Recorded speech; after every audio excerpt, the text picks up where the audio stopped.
Without further ado, let me introduce today's speaker. That would be me.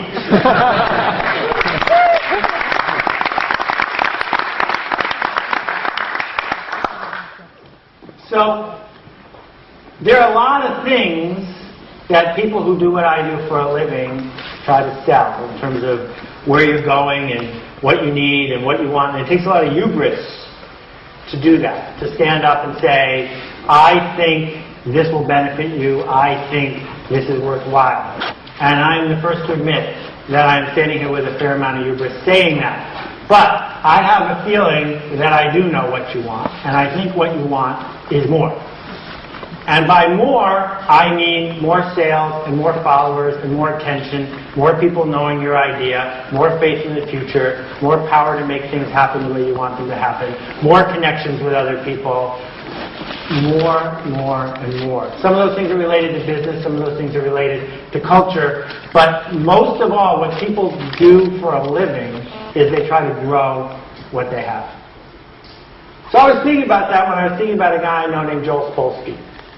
I'm in Joel's tribe, and by that I mean that I read Joel's blog.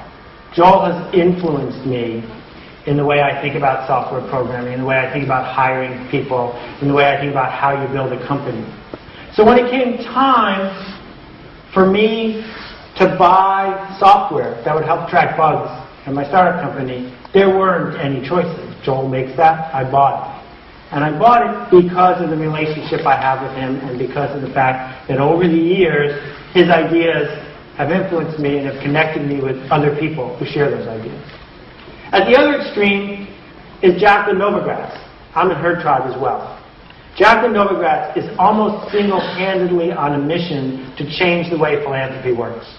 That she has spent the last 20 years of her life in the developing world rejecting the idea that you can give people aid and magically have the world get better, but instead using know-how and capital from the West to help people help themselves to grow businesses that matter. And what's fascinating is that Jacqueline has done this with no unfair leg up, with no connections, but instead by building a tribe. And then what I want to talk to you about today fits inside that whole spectrum. And what it says is that the world has changed in a great number of ways in the way ideas spread. That those changes are affecting the way every single person grows. It used to be that the way you grew was you bought ads, as many ads as you could afford, preferably ads with babies. If you can't afford enough ads with babies, buy ads with doctors in them. But the model was that what you can do for a living is interrupt people, hopefully without poor juxtapositions, interrupt them over and over and over again until finally they bought your product, or they gave money to your cause, or they joined your organization. And a key engine of that was television. Right? TV thinking says, I'm a marketer, I have money, I can interrupt whoever I want, whenever I want, as often as I want, until I make enough money to interrupt more people.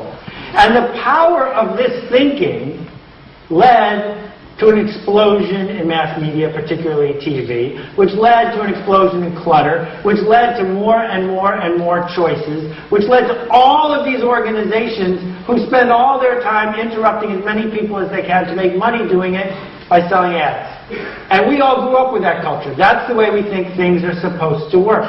I'm going to grow by interrupting someone who doesn't want to hear from me and make enough money doing it to interrupt more people.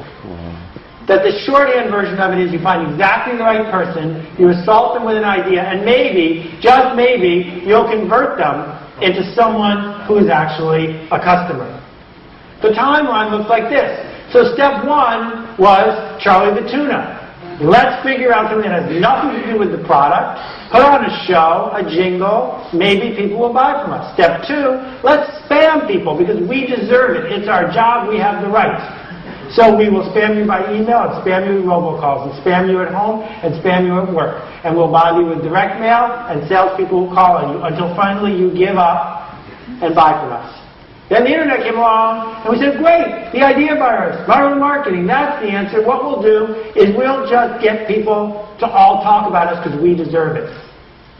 And the sad news that I have to share with you I'm afraid, is that those days are now over. They're not ending fast enough for all the critics and skeptics to embrace, but there's no question they're ending very quickly.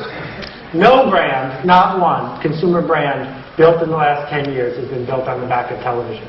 That if we look at why the dot-com companies crashed and burned, a lot of it had to do with Wall Street and venture capitalists, but a lot of it had to do with spending $80 million on ads with sock puppets in them. That the idea that you can interrupt your way to success, that's a problem, and it's not really working. So you can panic if you're in the PR business. You can panic if this is what you've built your business on. You can panic if this is how you were selling real estate. Or you can realize that there is good news. The good news is that a much more organic and predictable and scalable and genuine system is showing a resurgence. That the good news is that the other system, which was based on money, is being replaced by a different system, a system that's based on a couple questions. The first question that people ask when they hear about something, an event, a product, an organization is, who else is involved? Where did this come from? Who else is going to be there? And the second question they ask is, who is going to lead us? And that the opportunity, and the thing I'm going to come back to over and over and over again is this.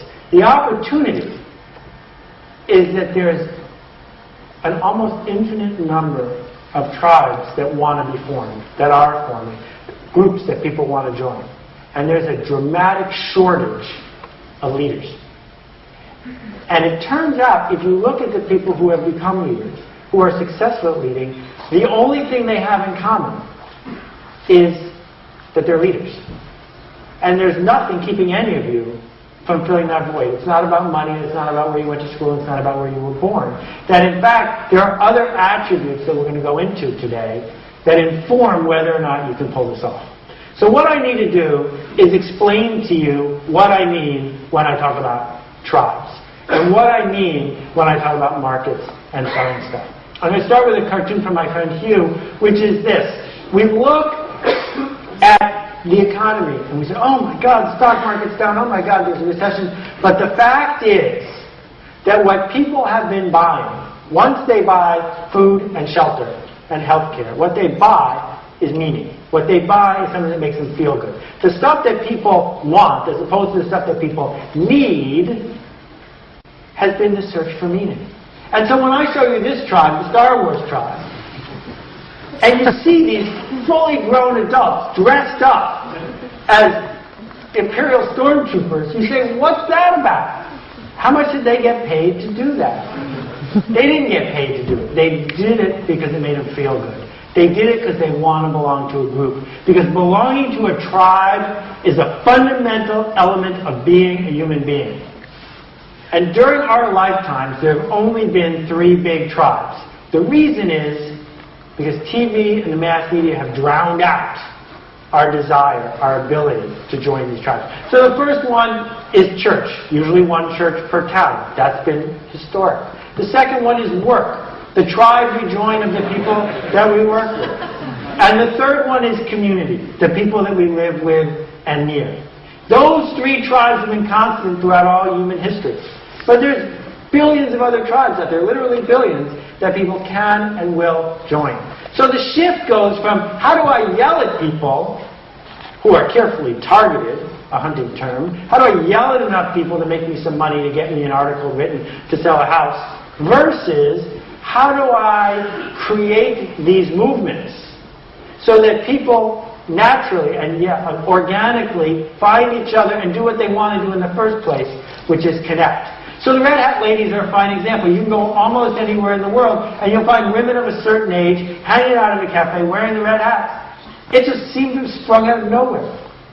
But of course it didn't. Someone came up with it and it spread. And why do they do it? They're not paying or getting paid. They do it because of the way it makes them feel.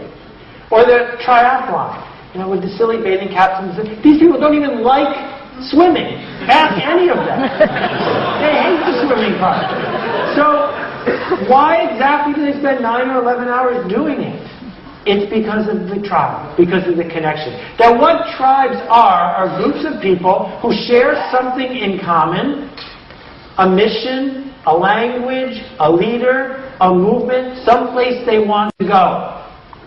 That what the internet has done, the giant paradox here, it was supposed to homogenize everyone and make the world smaller. What it's done is made it so that Ukrainian folk dancers could find each other. Because you can't really Ukrainian folk dance by yourself. What it did was allow fundamentalists to be more extreme. Because they could isolate themselves when they chose and work with the real world when they chose. Then what it did was it made it so that rodeo fans knew where the other rodeo fans were, and it made it easier to be loud about being a rodeo fan or a rodeo fan. You knew where to go and what to shop and what to buy because of these connections. Each group finding itself because it wants to. Now, a lot of this is based on ancient archetypes. You know, the warrior with his princess riding away on his steed. Updated by Harley Davidson. It's a natural inclination, and there are people who pay a $5,000 premium to drive that motorcycle because it's the symbol of their belonging to tribe. And some of them are just plain ancient. That these tribes have been around for a really long time. It's possible to own the intellectual property that an entire tribe is based on. If you're MGM, this is a good thing that every year on Halloween, millions of people dress up like Dorothy. So let's do a little experiment here. If you would.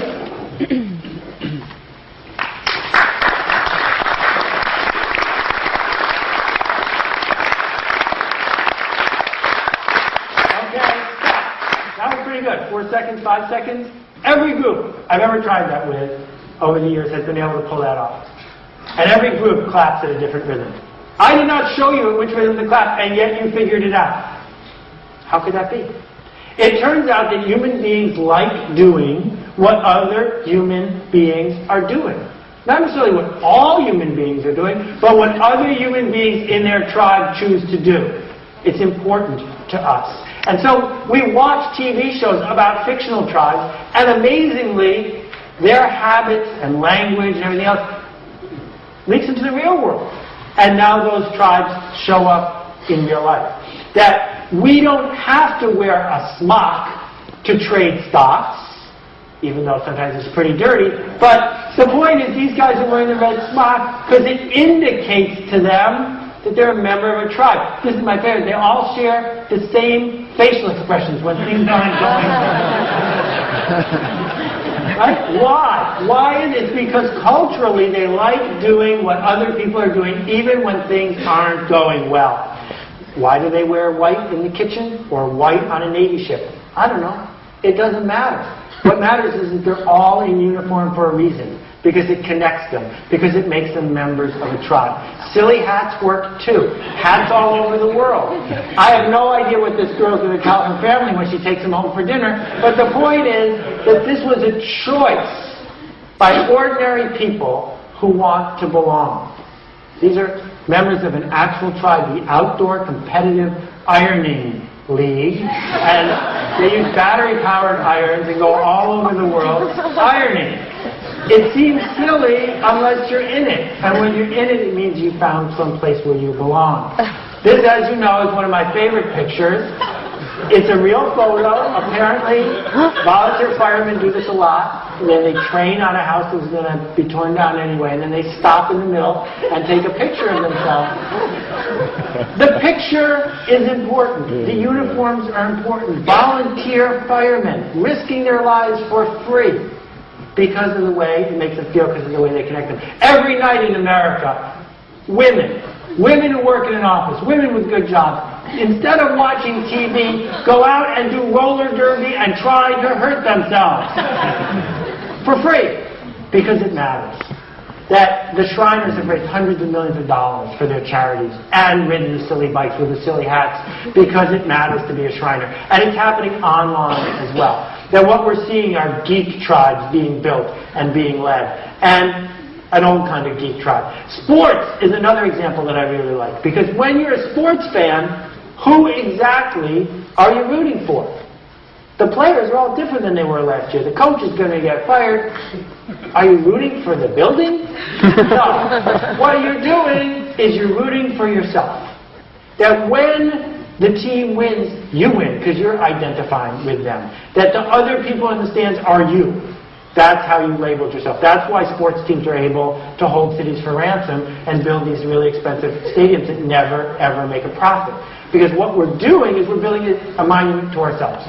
That what we're doing is celebrating ourselves and the people we're connected with. And it happens at work. What happens at work is we also wear a uniform. We also have a lingo, and we stick with it probably longer than economically feasible because it's not just the job. Being part of that tribe defines, in large measure, who we are, and even if it changes, we're still going to do it because it's who we are. Now, some definitions here. It's really important to understand. There is a difference, between a crowd and a tribe. Crowd is a bunch of people. A tribe are people who have something in common, a movement, a message, a connection. Pirates are a great example. Pirates are clearly a tribe. They even have their own flag. But if you see somebody who's a pirate, you immediately know. Because they talk that funny way, and they got the peg leg and the parrot. There's all these things going on that make it clear that those people aren't just part of a crowd of criminals. They're actually part of a tribe. And Einstein was a member of this tribe of physicists.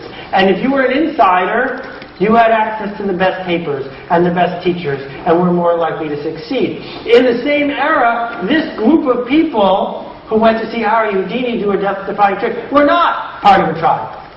Right? They're still wearing all the same hats, but it doesn't matter. There are no outsiders here.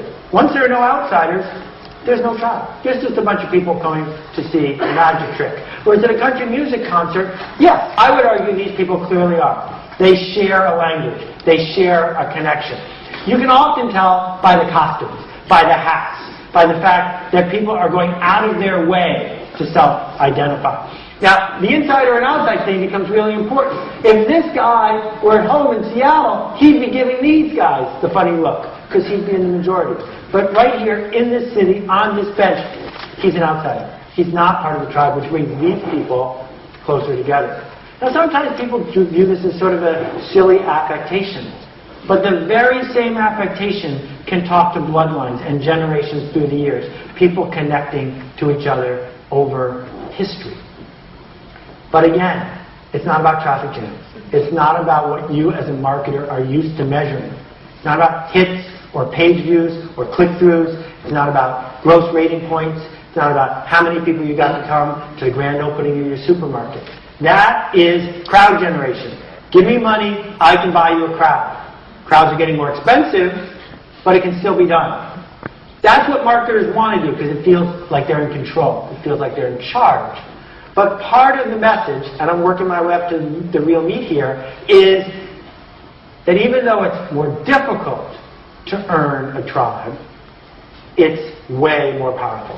It matters. It's far bigger than word of mouth. It's way bigger than crowd generation. So here's an artificial Seth Godin chart with made-up data points in it that look really official. I was talking to Jim Collins. He and I don't know each other well. He taught me years ago at Stanford, but we haven't seen each other often. He gets up and he has real data. And I get up and I have make-believe data. There's room for both of us in the world. So on the left, you see brand value increasing as the quality of tribal connection goes up. And just run any stock you want through this chart and you'll see that it works.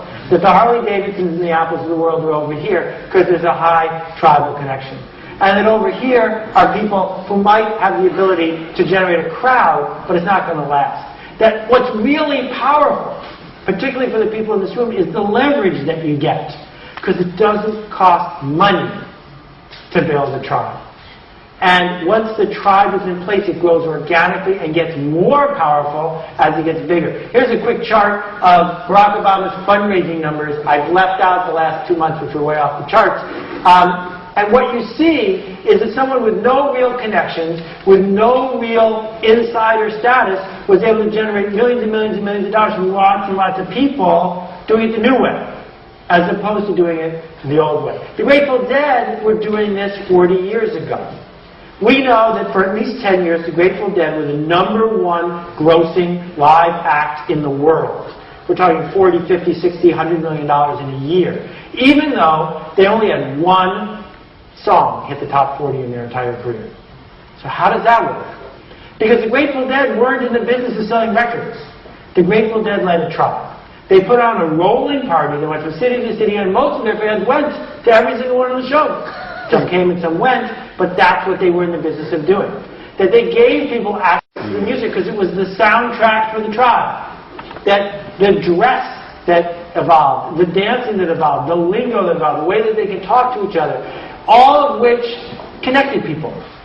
And that's why when Jerry died, there was this loss, not because I can't listen to the records anymore, of course I can, but because the leader of the tribe was gone, leaving a hole in the middle of the donut.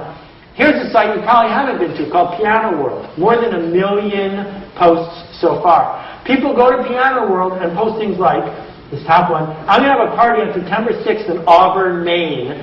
Come play the piano. And 20 or 30 people will come to this woman's house where she has a Steinway, and they'll all play piano for each other. And they may not know each other when they arrive, but of course they do know each other, because they've met on the boards and because they love this central idea. It also works at work. This is a woman named Mitch Matthews. Mitch is Senior VP of Marketing at Microsoft. She runs a tribe of 2,000 marketers at Microsoft. None of them report to her, maybe 3. But they all talk the same. They believe the same things. They wear the same clothes, even though they work in offices across the world. Once or twice a year, they get together for a big event, which is where I met her. And what was fascinating is, by creating this culture, this belief system, she is managing them by leading them, by creating an environment where they're all on the same page. So yeah, the tribe thing works at work as well. This is a hero of mine named Bo Taylor. I never got to meet Bo. He died a few months ago. Bo Taylor grew up on the wrong side of Los Angeles. He was a member of the Crips. And he spent his entire young life, before he was 25, fighting against the Bloods to the death. That is a really profound, clear tribe, and with all of the things that go with that. And after the riots in LA, he realized what was happening and devoted the rest of his life to trying to get the two tribes to work together, to do something other than be committed to destroying each other. This is a friend of mine, Megan Casey. She runs the tribe at Squidoo. Now, I have to use the word runs really carefully, because you don't get to tell people in the tribe what to do. But you can lead them. You can give them a platform. You can elevate the people who are making the biggest differences and help them have more influence on the others. And that's what she does all day. There are almost no organizations I know of that have people who do that all day. But once you commit an organization to it, or the leader of an organization to it, it changes what you do all day. How many of you know who Gary Vee is? Right? Look at this. Here's a guy with no media connections, starting with no investment, who now has millions of people around the world who listen to him and follow him when he wants to talk about what he's passionate about. And that what he's getting really good at is connecting you to each other, so that he actually has to spend less time doing it and more value is created. If we look at the nonprofit world, we've got Kiva versus United Way. Now, I'm a fan of United Way. My dad ran it as a volunteer one year when I was growing up. But the United Way is all about the old way of doing it. Top down, payroll deduction. We'll go to big corporations and we'll interrupt you once a year to get you to pay us. Kiva said, wait, that's not the way it's going to work in the future. So Kiva doesn't want anyone to give them money. What Kiva says is, here's a bunch of people who want a loan. Here's a bunch of people who want to be connected to each other and make loans. Let's introduce them to each other and get out of the way. And as a result, fastest growing charity, probably in history, #1 charity online. So let's take a second here and talk about some of the dynamics of what's happening in this tribal thinking. It starts, as most of my thinking does, with the death of the factory. The factory thinking, making lots and lots of stuff and shipping it out, doesn't work like it used to. And factory thinking is built around the idea of a king. Royalty has affected the way we think about a lot of stuff. The king, his court, the decrees, following what the top leader says. And if you're a CEO of a major corporation, or you are a senior official in a major religion, you are used to standing at the front and shooting things at the back of the room. You have organized everything you're doing on this mindset. This mindset of saying, I am in charge, I worked really hard to get here, everyone else is downstream from me. The internet, of course, changes that. We don't have 6 degrees of separation anymore, we have 4, more and more people connected. But I'm not talking about how many friends you have on Facebook. It's irrelevant. I'm not talking about how big your LinkedIn network is. That's not a tribe. Those are people who really just won't complain if you spam them now and then. I'm talking about something more important. I'm talking about movements. Groups of people who want to make change happen. And that's important because things don't spread because you want them to. Things spread because other people want them to, because I want them to. I'm going to tell someone because it's good for me, not good for the guy who owns the Momofuku restaurant. So if you're the brand manager for Tide, you have a problem. And the problem is everything in your business is based on old model, on your efficient factory, on your ability to get shelf space, on the money you have to buy ads. And if you're sitting there saying, I deserve a tribe, I deserve to lead people, how are we going to build a network for people who want clothes cleaner than clean? You're delusional. It's not going to happen. Doesn't mean you're going to go out of business, but it does mean you're not going to grow. It's not going to grow like you used to, because none of us care about cleaner than clean. And until you come up with something we care about, we're going to ignore you. Really interesting to think about the Whole Foods market. Whole Foods market fooled themselves into thinking they had a tribe. Because when you went to all their markets, the same sort of people were there. And they gave each other a little nod, and they shared a lifestyle. But then Whole Foods said, wait, we're public, we need to make more money. Let's raise the prices, build more stores, get more people to come. Instead of saying, wait a minute, what we can do for a living here is be purveyors and connectors to a special tribe, right? A smaller tribe. Instead, they went the old model. They acted like Procter and Gamble. They viewed their customers as just customers, people to make money from. So we stop here and say where we are. Tribes are faster and longer lasting and more powerful, but they are not free. Right? They're not free because they take a huge amount of effort. And that effort is an expense. It's a commitment. It's a moral obligation. And that what most marketers will do and will fail at is they'll do it because they're going to make a living at it. They'll do it because it's the only alternative to doing what they want to do, which is buying more TV ads. And so the giant warning, and the fascinating thing, reading the book just before I sent it in, I said to myself, wait a minute. Most of this book is not about what I just talked about for the last 25 minutes. Most of this book says, okay, if you want to do that, there are no tactics I can tell you. There are no 5-step approaches. There are no easy ways to manipulate people into following you. None of that will work. And rather than pretending it will work and doing what a lot of people would have really liked, which is do these 7 things, check off these 6 boxes, and say these 7 incantations, I called the marketer's bluff. And I said, you can't do it that way. I got an old slide in there. I don't know how I did that. There we go. You can't do it that way. Then what you have to do is something fundamentally different, not business as usual.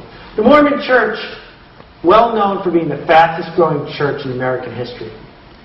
And a lot of people think they grow because the missionaries go door to door ringing bells, which is basically human spam. Ring the bell, interrupt people who don't want to hear from you, and move on. But if you look deeply into the numbers, what you see is that they grow because 4 people become a community of 8 or 16. Neighbors talking to neighbors, family members talking to family members. That it is, in fact, classic tribal behavior. If we talk about Gar Reynolds for a minute, Gar Reynolds runs presentationzen.com. How many of you have been to the site? How many of you have bought the book? Okay, so last year, 125,000 or more, I can't remember the number, books got published in the United States.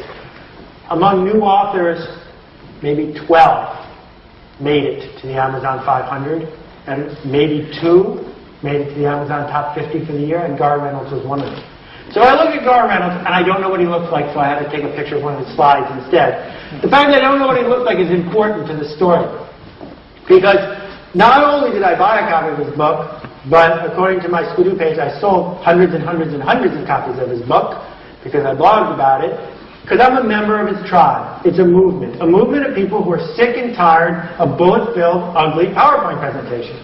And I benefit when that group of people, the ones who are making the ugly presentations, get the message that Gar is sending. And I find that when I meet someone who makes presentations like I make presentations, that we like each other. Just like sometimes when I meet someone in Whole Foods, it turns out we like each other. What Gar did, though, is he really led this tribe. He connected this tribe. He was generous with the tribe. He created a movement around an idea. And when the book came out, it was merely a souvenir. It was merely the document that we could use to give to the people who don't get it yet so they could start following. Or even more technical, Avinash Kaushik. How many of you know Avinash? Fewer, but still an amazingly large number. Another bestseller from an unknown author in 12 languages so far. Why? Because Avinash goes around the world meeting with tribes of people who are obsessed with measurement and analytics. Yes, there are people like that. And when Avinash meets them, he connects them to each other. Autodesk didn't realize there were all these other people at Autodesk who were obsessed with his way of looking at the world, but there were. And by creating a center where there didn't used to be one, he was able to connect people who desperately wanted to be connected to create a tribe. In the offline world, in the physical world, let's talk about the M.Dot triathlon. Turns out there's triathlons all over. I didn't tell that guy to tattoo the word tribe. He just did. Turns out that you can run a triathlon in your backyard if you live near a body of water, right? All you gotta do is swim 2 miles and do all that other stuff. Why then, if you didn't qualify for the real triathlon, the M.Dot triathlon, the one in Hawaii, why would you pay $40,000 to enter a race you know you're going to lose? Right? Because if you didn't qualify, you're going to lose. Because it's a tribal event. The M.Dot people are rolling in money because they figured out how to unite this group of people that had no one uniting them. Interesting rule about tribes. I've got a few here, some of which I learned from you in the online type thing. The reverse Groucho rule. Groucho Marx famous for saying, I don't want to be a member of any club that would have me. The reverse Groucho rule is, I don't want to be a member of any club that would have you. And then one of the challenges, think about that for a minute, one of the challenges that you have if you want to lead and run a tribe is that lots of tribes don't want to let other people in. Lots of tribes are quite content to keep it small, quite content to keep it special. Leave the riffraff out, please. And that overcoming that becomes important if you've made the choice that you need a big tribe. There are two things you can do with a tribe. One thing you can do with your tribe is you can make it tighter. Right? So you can take the existing group you've got and get them more committed. The Hare Krishnas are good at this. You got to wear the outfit, you got to be a vegetarian, you got to shave your head, you got to sing the songs. So it's not easy to become a Hare Krishna, but once you're in, you're in. The other thing you can do, though, is you can make your tribe bigger. That by making the tribe bigger, you simulate this sort of power. Oprah Winfrey's tribe keeps getting bigger. You know why? Because it only takes 2 hours to join. You watch a TV show, you're in. It's free, you're done. And so she has a big tribe, but not nearly the impact per person that the Hare Krishnas have.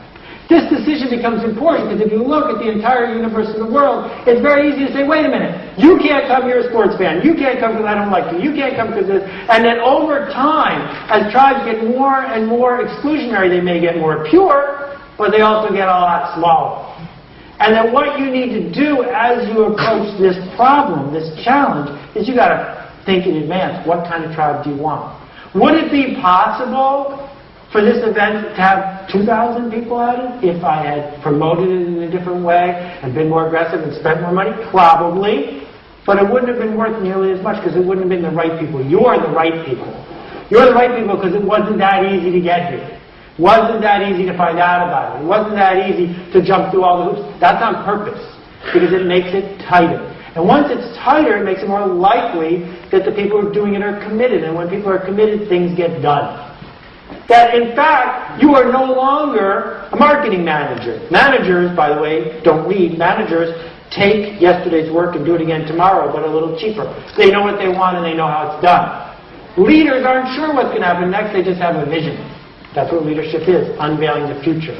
So I compare, say, Duran Duran to someone who's leading a tribe. Duran Duran does a comeback. They do their album. They put up billboards. They put up the website with all the rollovers and the JavaScript. And it's a failure. Because they're just yelling at people. There's no Duran Duran tribe. They abandoned the tribe 20 years ago. And they just left them alone. And instead of coming back and organically growing this group of people, they just started yelling and hoped that people would come back. Whereas the Red Sox if they're Red Sox fans, this is when usually they sigh. The Red Sox looked at the world and they said, wait, we won the World Series, but we're not going to win every year. We can't get a new stadium because this one's the one we got. So how are we going to grow? They decided to do things like hire all-star Japanese baseball players at high salaries. Why? It extends the tribe into a whole new country. They decided to create garb and clothing and expressions that could be transcending geography and connect people who want to be against the Yankees, who like being underdogs, and it's worked. Nature Conservancy, figuring out how to build a brand that people are willing to tattoo on the back of their head. Another decision about tightness versus scale. Now, one thing you got to understand is that every market has people who might join your tribe. But not everyone will ever join any tribe. If everyone joins every tribe, it's not a tribe anymore. Oxygen breathing, that's not a tribe. It's just something everyone does. So you may have something for the yellow circles, but not the purple circles. And you need to think about the fact that you're never going to convert everyone, that you don't need to convert everyone. So this is the point at which I get annoyed. Because what a lot of people want to know is tell me exactly how to do this. Tell me what I should do tomorrow to make this work.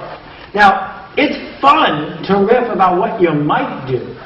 That this tribe that many of you belong to, which has thousands of people in it, we learned a lot doing it.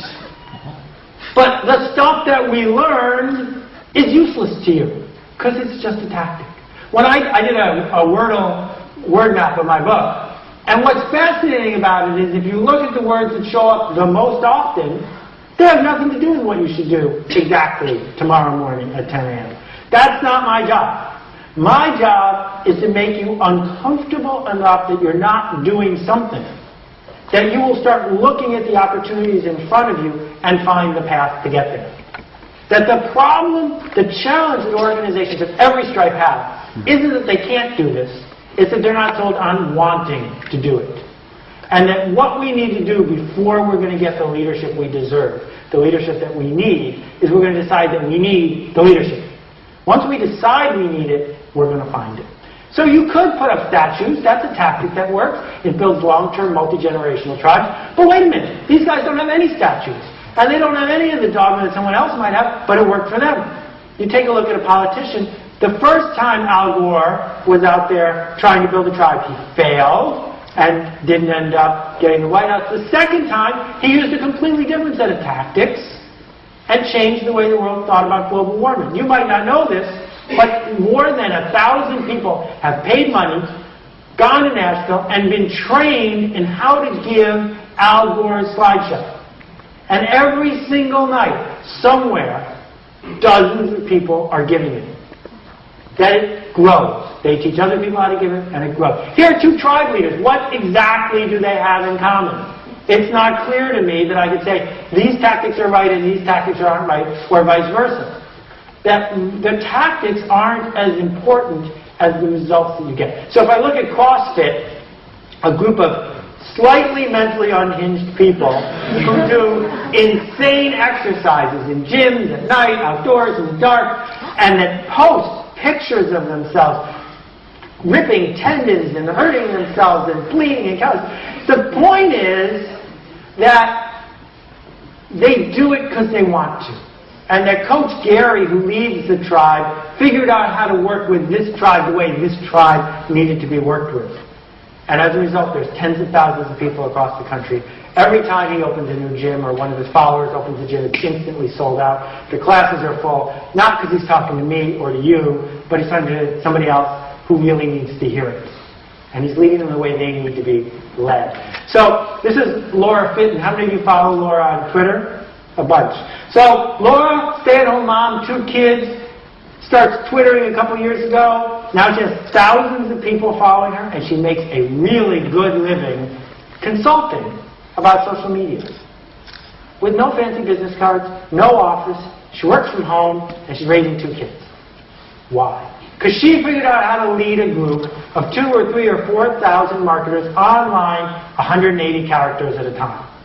And that idea that the tactic doesn't matter. It doesn't matter if it's Facebook or a stamp. It doesn't matter if you're doing it over the PA system at a school or marching down the street in the developing world. The tactic isn't the key. The key is getting in sync with the people who are actually going to be connected. There's this great story that I talk about in the book. I almost called the book Positive Deviance, but then it would have been a totally different book. Jerry Sternin is a researcher, I think, out of Connecticut. And he went to Vietnam to help alleviate childhood starvation, hunger, diarrhea. And the traditional way to do that would be to show up with a bunch of studies, a bunch of powdered milk, a bunch of money, and tell the people in the village in Vietnam exactly what to do. But what Jerry did instead is he and his partner went there and looked at the village until they found a family that was doing great, a family that wasn't malnourished, a family where the kids were doing fine. And he said to that woman, come, teach the people at the next hut, teach the people over here, teach the whole village. By finding a deviant who stands out by being better, not by being worse, and giving that deviant a platform, he led from the bottom up. Not a good expression, bottom up, but it's the best way I have to talk about it.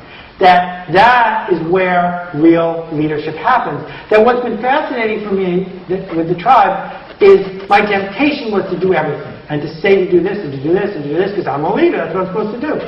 And I forced myself not to do that. And as a result, we're talking about thousands and tens of thousands of posts and hundreds of groups. We're talking about being online at Sunday morning at 4:30, and there were 31 other people there. Right? That these folks, you, stood up and said, I want to lead this little bit, I want to lead this little bit. And many failures occurred. But that's okay, because no one really saw those. But when successes happened, when the positive deviants stepped up, it was easy to shine a light on them. It was easy to say, look what this person did, and look what that person did. And so the tribe gets stronger. If I look online at Etsy, Etsy is giving eBay a run for its money in the handmade crafts business. What you notice is that the people who sell on Etsy do a lot of the buying on Etsy. That the providers are also the buyers. What you notice is if you go to Etsy and become a new seller, ostensibly you're competition for the old sellers. But the old sellers will rush over and tell you how to do it better. That what has been built here is a very lightweight, from a top-down point of view, tribe. Or this is the Longaberger Basket Company. This is actually their headquarters. It looks like a basket. And the people who collect Longaberger baskets are also the people who sell Longaberger baskets. And they're obsessed with it just as much as the Etsy people are obsessed with what they're selling. What it comes down to is what Kevin Kelly talked about. This might be the whole world, but all you need is 1,000 true fans. All you need are 1,000 people who will cross the street for you, who will show up, not sure why, who will pre-order that item without actually understanding all its implications, because they're insiders. They're the ones you've persuaded. So if you're an author and you can't get 100 people to love your book enough to tell their friends, then you shouldn't publish your book. It doesn't matter how many blurbs you get. It doesn't matter how much bookstore display you get. If you can't get 100 people, you lose. That's a really hard thing for a lot of marketers to get through their head. So I'm going to let you think about that for a second. So I want to give you a couple examples of what's worked and what hasn't, and the thinking behind it, because I hope you'll see the variety that's here. This is one of my favorite examples to talk about. And now that my wife doesn't work at Audible/Amazon anymore, I'm allowed to talk about it. This is a Kindle, and it could have been an unbelievable home run. And maybe one day Jeff will make it that, but right now it's just an ebook reader. It's an ebook reader that I have to use by myself. And the only way it sells is when someone likes it enough that they tell 2 or 3 of their good friends, you should get one too. And generally we're finding that women are the ones who are doing that, and most of the people who use a Kindle are women. But wait a minute. They had such an opportunity to lead and connect a tribe. Book readers are only 5% of the population. We're desperately looking for other book readers all the time. So why isn't it that I can get one of these for everyone in my book group, and as I'm reading, I can see what they're saying on each page about what I just read? Why can't I make it so that as a business person, when I look at business books to buy on the Kindle, I can't sort them by percentage of the book read before the person stopped reading it. Right? Why can't the whole thing turn into a communications platform that happens to have books as its fuel? Because if he had done that, if they had launched the Kindle that way, it would have become the essential element for all the people in the tribe. Because you needed to know what the other people were thinking. You desperately want to be connected. If there's only 400 people who read an obscure Ukrainian novel, don't you want to know who the other 400 people are, at least what they think of what you just read? You're dying to know who read that book that you just read, so that you can share. But you can't right now. Not with this, and not with the paper book. Part of the reason this is hard is because being a leader means doing something worth being criticized for. And your whole life, you've been told not to do that. First grade, second grade, fourth grade, 8th grade, 12th grade. Don't wear that costume for Halloween. People might think you're a dork. Then we go to work, and there's the manual, and there's the supervisor, and there's the boss. Don't do that, you might get in trouble. You go to set up at the Consumer Electronics Show. Don't plug that in, the electrician has to do it for you. Over and over and over again, we're told, don't do something that might get you put in the corner. But that's all leaders do, all day long. And we say, well, I'll do that when I'm the boss. I don't have enough leverage to do that right now. It's not my job. Well, I want to talk to you about a guy named Tom Barnett. If you think you work for a bureaucracy, let's talk about Tom Barnett. Tom worked for the Pentagon. One of the biggest bureaucracies in the history of mankind. He was at the lowest possible level. Associate professor at the War College, hundreds of miles from Washington, D.C. He made a PowerPoint about the future of the Pentagon. He showed it to 5 people at the War College. They were so excited by what they saw, they made him show it to 10 people, and then 50 people, and he worked his way through, and then he started traveling to Washington, and the last stop, he showed the PowerPoint to the Joint Chiefs of Staff. How did he do that? He did it by saying something no one wanted to hear, they said, until he did it. And then when he did it, they realized it's exactly what they needed to hear, and they needed other people to hear it too.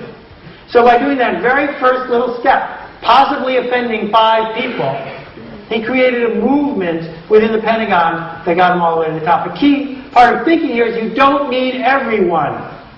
You just need some people, a few people. That's a really hard thing to think about. Let me give you a couple examples from the music industry. Okay? Harry Chapin, I was a big fan of his. He was famous. Why? Was it because he went from coffee house and coffee house and coffee house until 200 million people had heard him? No. He was famous because one disc jockey loved his work. He even wrote a song about the disc jockey. And by playing that music until it got through to people, it spread to other radio stations. And 100 disc jockeys or 1,000 disc jockeys made all the difference in him having an impact. Very top-down approach. Harry Chapin had a daughter, Jen. Jen is building a tribe. One person at a time. She knows she can't go to DJs, but even if she could, that's not the way to do it. The way to do it is to touch people, connect with them, connect them to each other, and lead them somewhere. So, if you want to join Jen's tribe, do you think there are many steps involved, or do you think it's pretty straightforward? What's fascinating, other than the sheer talent and insight of the two of them and the work, is that it makes sense. That it makes so much more sense to know that people can just Google Jen Chapin, and then they'll figure it out, and then they'll join, and then they'll connect, and then they'll follow, and then it'll grow, and then it'll grow if you earn it. Than it does to hope that some guy in a suit and a limo will introduce you to some other guy and pay him to play you on the radio, and maybe, just maybe, you'll get played on the radio again, and maybe you'll show up in a record store, oh, I forgot they're out of business. No, it doesn't work anymore. That what Jimmy Buffett does for a living is what the Grateful Dead used to do for a living. Jimmy Buffett doesn't try to have top 40 songs anymore. Jimmy Buffett understands that the parrot heads want to go to a party and they want to meet other parrot heads, and that's what he does for a living. He connects them. He leads them. Kristen Hirsch has been making music for 20 years, even though she looks like she's about 15. What Kristen did is she built a blog, and she writes provocative stuff, and she sings provocative songs, and she has a following. One day she said, wouldn't it be neat if I offered my tribe a chance to buy a CD for $50 But for $50, I will re-record each song on the CD, so it's one and only one. And you get to pick any 8 or 10 of the 2,000 songs that she's recorded. So she puts it on her blog. 20 minutes later, at $50 a piece, she sold 100. Now she says, wait a minute, that's a lot of songs to sing over and over and over. So she made a little bit of an error, but the important thing is that she doesn't care about everyone. She doesn't have to care about everyone, that the world is now lined up to make it so that we can succeed by working with the passionate, as opposed to constantly provoking the bored and the people who don't want to hear from us. So let me share 3 different elements of tribes and what kind of people join. The first one is fascinating. This is a woman named Del Martin. She just died. She was the first woman to be married in San Francisco to another woman after the law passed. And she was 92 when she died. When Del was 21, she read a book that had the word lesbian in it. And she said, until that day, she didn't realize she wasn't the only one in the world. And that once she found out that she could join a tribe that she was already in, she was there. And her life was changed. Compare that to Fast Company. Those of us who read Fast Company in the old days, we knew there were other people just like us. We were sure of it. We just didn't know where to find them. We didn't know where the meetings were held. Right? We didn't know what we were supposed to wear or say to tell everybody else that we were one of them. And then when Ramones t-shirts comes along or Fast Company comes along and is able to give people who already know they're in a way to announce their inness, they thrive. The third thing is the hardest one, which is to create a tribe where there was not one before. The people at this political rally for president, they wouldn't have been sitting next to each other at any other meeting, at any other rally, at any other event. That's hard to do. When Nike launched their sneakers and the whole idea of being an athlete for fun, there weren't legions of marathon runners. There weren't people who woke up in the morning and said, boy, I'm a marathon runner, I wonder where the other ones were. They invented the tribe of doing it, and as a result have a very powerful position. The Beatles did not invent teenagers, right? They merely led them. Hugo Chavez did not invent the disaffected lower class of Venezuela. He merely chose to lead them. Bob Marley did not invent Rastafarians. He just showed up to lead them when they needed someone to lead them. So one way of thinking about this, as we talked about, is you can say everybody's welcome, come on in. But the other way that's fascinating is say no one's welcome, you must apply. And they both work, which is why there isn't one set of tactics that works for everyone. I was talking to someone on the phone the other day. There's a restaurant downtown run by Graydon Carter, who's a fancy magazine editor in New York. As far as I know, they haven't released a phone number. They're not officially open yet. It's been over a year that they've been testing the place out. And every single night it's totally full. And there's a line to get in. And if you show up and he doesn't know you or know who sent you, you can't get in. Sorry, we're full. And yet, his restaurant's doing great. And will continue to do great while other restaurants are begging for people to show up. The Statue of Liberty is not a symbol of control. She doesn't get to tell people what to do. Statue of Liberty doesn't say, you get to do this, you get to do that. Statue of Liberty is a symbol for a tribe. It doesn't matter that it's made out of copper. What matters is that it stands for something and connects people. What never connects people is being average. What never connects people is being in the middle, being safe. This bell curve, if I had to pay $1 every time I used it, I'd be in big trouble. The bell curve says, wait, Walmart, Kmart, let's go to the middle. That's where the masses are. The masses don't join tribes when they get started. They join tribes right at the end. That the only chance you've got is to be over here or over here. In your organization, if there's 100 people or 1,000 people and you're in the middle following every rule, you're not going to attract a tribe of people to follow you. You may work your way up till you can order them to follow you, but that's not nearly as satisfying or as powerful. Which leads to the most important part, and I've been warming you up for an hour so I could get to the part that's really important here, which is heretics. So Martin Luther, one of the most famous heretics, said, everyone should have a Bible. He said, the churches should belong to the people, they should be built that way. And as a result, he was excommunicated and he got into huge trouble. He also started a massive branch of a religion. It's not possible to be a heretic and a sheepwalker at the same time. Sheepwalkers are like sheep and sleepwalking put together. They're following the instructions. They're doing what they're told. They follow, maybe, but they certainly don't lead. This is what a heretic looks like. And we still don't know his name.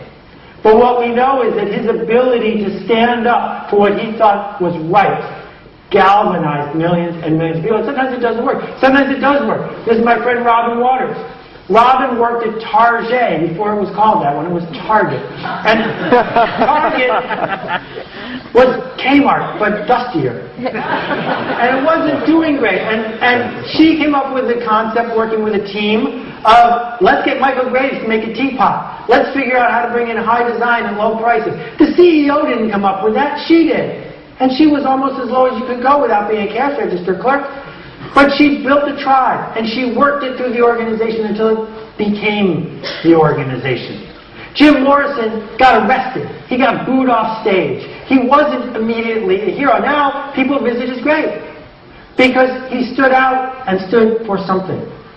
So this part is tricky nomenclature, so I put some words in these slides. There's a difference between faith and religion. Faith is human nature. Faith is believing in the future, believing in connection, believing in things can get better. Faith is what gets everyone moving. Religion are rules that get invented to support faith. And I mean with a small f and a small r. You can have faith in the pleasure of ice cream. That's fine with me. Religion are the rules created by human beings to enforce the status quo, to enforce the power structure. And what heretics do is they have so much faith, they have no choice but to challenge the religion. The religion of what it means to work at McDonald's. The Big Mac was invented by a franchisee outside of Pittsburgh. Someone who was so passionate about what he did all day and his franchise and the future of fast food that he broke every rule in McDonald's religious handbook to make the Big Mac. Right? He was a heretic too. And what's so hard is that lots and lots of people have faith, but then plopped on top of that are all these various religions, these rules, these structures. Why were they built? They were built to let someone who probably isn't in the room with you control the situation. And the challenge that organizations have is that when your dogma steps on my karma, we don't get anywhere. And that organizations that want to grow have to figure out where the line is. Where are the things that are about what we believe, and how we treat customers, what we believe in the side effects our organization creates, what we believe in the purpose of our products, versus the rules that we invented to amplify that. This is not about control. If you try to control the system, you will not find a tribe show up. That McDonald's, as I said, is controlling it. This young person probably has a lot of faith. But because they're Amish, there's also a lot of religion and rules that get in the way of that. And the same thing is true at the disco. The way you dress, what time you show up, who you talk to, how you dance. There's religion. There's rules that get in the way. So let me go back to the record business and pick on it a little bit because I think it makes it distinct. A revolution hit the record business. And the revolution was that black vinyl thing that degraded over time, couldn't be copied, was a souvenir, nice big picture, worth paying for. That was the engine that built the music industry. But the faith that built the music industry was people love music. Great musicians will keep coming. With help, great musicians can get even better. Music likes to spread, and when it spreads, that's a good thing. All of a sudden, the world goes digital. And the music industry doesn't go, great, new opportunities to pursue our faith. The music industry says, who can we sue? Because they're breaking our religion. And as a result, they completely annihilated themselves. Not music, but the music industry. The people who wear the suits.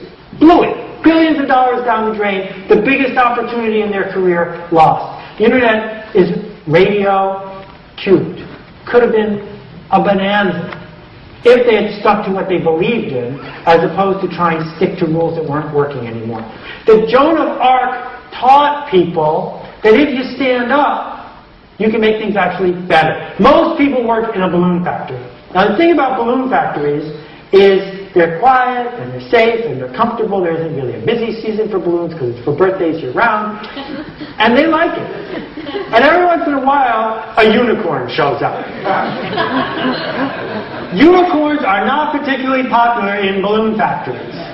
And so standing up in front of you, begging you to become the unicorn in whatever factory you work in is very frightening. That's why my book isn't called Unicorn in the Balloon Factory, because Lisa made me change it. But how you talk to people about where you're going matters. If I had stood up and called the book Unicorn in the Balloon Factory, a whole bunch of people would say, I can't go there. That's too scary. But if, on the other hand, you build a tribe of people, a tiny tribe of people in your organization, who believe in the faith of where you're going, then over time, all of them are going to become unicorns. All of them are going to want to see the rules go away. That we know there are lots of rules. Some of the rules have good reason, right? I don't know if you can read that. It says, warning, electric fence, and the little girl is grabbing the side of the wire. But most of the rules are a little outdated.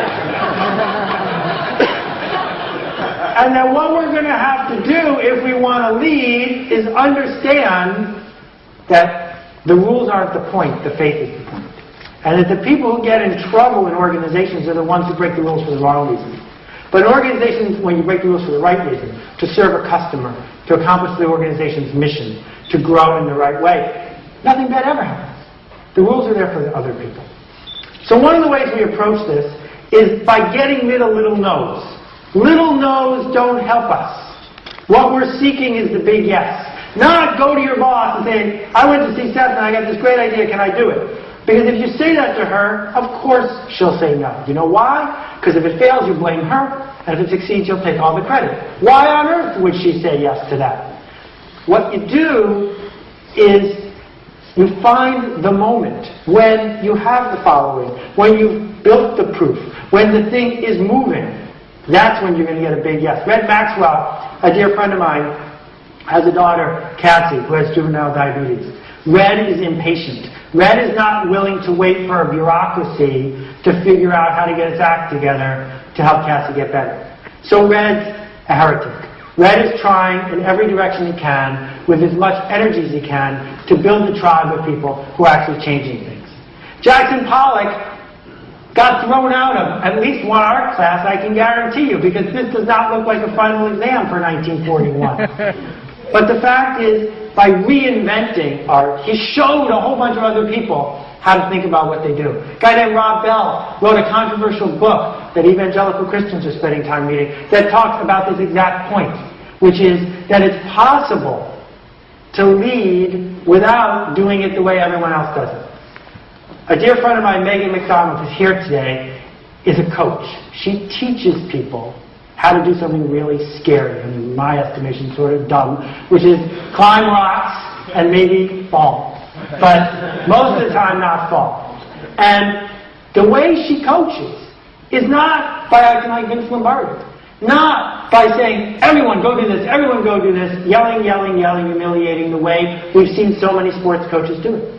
What she does is she assembles groups of people, and she talks to them in a whisper sometimes. And then she leads them to where they need to go and walks away. And the group leads itself from that point. They coach each other. 12-year-olds helping 14-year-olds figure out their way through a rock problem. That what we see is that being a community organizer, organizing people to make a difference, is the way you make change happen. That what we see is that it's not about top-down yelling. It's about making the choice to lead. And where we're coming full circle here is that the definition of marketing, if I'm right, is now no longer clever copywriting or interesting media buying or even how do I cut 5 cents out of the cost of that product. That the future of marketing is deciding to be a leader. So, 7 elements that I think leaders have when they're working with a tribe. First, they challenge people. They push people outside their comfort zone because you don't need to join a tribe to be safe. Second, they create a culture for the tribe. All tribes have some level of culture. If the leader works hard to create that culture, that tone, then it's more likely to catch on. They have curiosity. They don't say, this isn't in my religion, therefore I cannot consider it, examine it, or decide if it's true or not. They are curious about what's happening in the outside world. They look at it on its own merits, then they decide if it's something they want to embrace, if it's something they want to follow. They have charisma, but here's the cool thing. Charisma does not make you a leader. Being a leader gives you charisma. I don't care if you were born shy or with a stutter or fear of standing up in front of people. There are plenty of leaders who were. That it doesn't matter if you're eloquent. It matters if you choose to do this. And by doing it, you become charismatic. Because leaders communicate to the people in their tribe. They do it often, they do it well. And then they connect the people in their tribe to each other. And lastly, they commit. They commit to the movement. The movement can tell when you haven't made that commitment. So these are my business cards. Maybe your picture's here. And I think at least one of you, I recognize someone. There you are. You're even nicer in person. Thank you for coming. So on the back, my business cards, which I got from moo.com, great name, is pictures of my readers. Because it's a reminder to me that my job is not to find more readers. I have enough readers. My job is to write things that my readers want to read. To write things that will enable them to go find someone, because they need more people to get it. That's why they became my readers in the first place. So what do tribe members want? They want to connect with each other. They want meaning.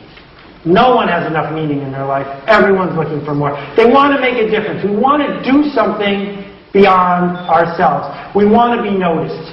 We want to be singled out. We want not just the leader, but the other members of the tribe to see us. We want to matter. And I guess if I was going to sum them all up in the last one, the most important one is this. Most people want to be missed. If you don't show up, is someone going to miss you? Or are you just another 50 cents in the till? Are you just another person sitting in a seat? That this idea of being missed informs so many of the tribes in our community. Tribes make you smarter. They make you smarter because you're not just yelling into the ether and seeing what happens. They make you smarter because you say something to the tribe and the tribe talks back to you. And the tribe talks to each other. So, quick Starbucks case study. Starbucks blew it. They lucked into a tribe. It turns out that coffee and certain architecture and certain locations magically attracted a group of people, some road warriors, some yuppies, some self-employed, some people who are hipsters, whatever, who all liked each other. And it was our club. And I could go to Baltimore and walk into Starbucks and I would feel right at home. And the coffee was the secret handshake. It cost $4. That was the admission fee. We wasn't there for the coffee. We were there to be part of the tribe, to connect. Now, if they had sat down 5 years ago and said, how do we do more for this tribe? How do we empower this tribe? How do we connect this tribe? How do we do things for this tribe so they're more likely to use us as the place they go, as the connector? They would be a little smaller today and a lot more successful. But instead, Starbucks said, how can we sell coffee to people who go to Dunkin' Donuts? What a mistake. Because that's the old way. That's about how do we get another $3 from another stranger, not how do we connect people. There are a lot of tools in the toolbox here. I haven't talked about any of them. The Facebooks and the MySpace and the LinkedIn, all the technology tools. I haven't talked about the tools in the real world. I haven't talked about using Meetup to find out, because it doesn't matter. It just matters that you pick tools that work for you and use them to the fullest extent possible by going to the extreme. That my job isn't to tell you what to do, it's to inspire you to inspire other people. That what makes me so excited about talking about this book and working on the book is that this is what all of us need. That we don't need another widget. We don't need another thing. We need a connection. Down the street, if you're from out of town, at F.A.O. Schwartz, is the Little Mismatch collection. Now, when I first started talking about Little Mismatch, they were doing $1 million a year in revenue. This year they'll do $40 million, and it's been 5 years. Little Mismatch is growing by leaps and bounds. Why? Because it's the uniform for the tribe. Kids don't need socks and dolls. What they need, if you're a 12-year-old fashion-forward girl, is the ability to go to your friends during recess and say, want to see my socks? Right? Want to see my socks? I can even do this. Want to see my socks is the uniform of the tribe. And as long as Little Mismatch understands that that's what they do for a living, they're going to do great. It's about this. If I had a button, it would say this. And by doing it for my tribe or to my tribe? 4 versus 2. Because marketers do things to people all the time, especially the spammers who call you at home during dinner. They're doing something to you. And they think they deserve it. They're entitled. Well, you're not on the do not call list, but it's wrong. But they do it to us because that's the way it's always been done, because that's their job. And what leaders do, what people with tribes do, is they do it for us. So the last story, I think, that I'm going to tell is about another hero of mine, a guy named Nathan Winograd. Nathan Winograd went to work for the SPCA of San Francisco. #2 guy there. His boss looked at the statistics and realized that 4 million dogs and cats were murdered, not put to sleep, but actually murdered every year by humane shelters around this country. That humane shelters were started originally in New York to get stray dogs and cats off the street. Not to let families have adoptions around Easter, but no, to get them off the street, whatever happened to them happened to them, the city would pay you money. And Nathan and his boss looked at this and said, this cannot stand. We're taking, within 24 hours of taking them off the street, we're just killing all these animals. They committed, there's that word, to make San Francisco a no-kill shelter. And the insider community freaked out. That's completely unacceptable. When they went to the San Francisco board to get a law passed that would permit them to do this, members from humane societies across the country flew to San Francisco to testify against them. How dare you? It can't be done. It's the wrong thing to do. But they persisted. And Nathan reached out, not to the insiders, but to the outside community, raised more money than had ever been raised by any humane shelter. And got San Francisco to be a 95% no-kill city. The only dogs and cats killed in San Francisco were aggressive or rabid or sick. And I was like, well, yeah, that's San Francisco. So he left there and went to Tompkins County, New York, which is a rural community near Utica. Poor, not yuppie, no budget, running a tiny animal shelter. He took it from 100% to 5%. Once again, using nothing but community volunteers and community money, led a tribe, changed it. Then he went to North Carolina, did it again. Then he went to Reno, and he did it again. City after city after city. One guy, no money, no authority, no budget, changing the lives of millions of animals. But more important, I think, changing the lives of tens of thousands of volunteers who found a sense of meaning, who found something to commit to, who found a way to connect. So the question I ask you is, where's yours? That it turns out, unfortunately, this is not an opportunity. Now that you know about it, it's an obligation. That what you have to do, if you want this world to be better, if you want your life to be better, is you have to do this. The only reason you won't is because you don't want to, not because you can't. And I'm betting, with all the hoops you had to go through to get here, with all your enthusiasm, with all your smarts, that it's you, the people in this room, who can lead that. Thank you for your attention. I really appreciate it.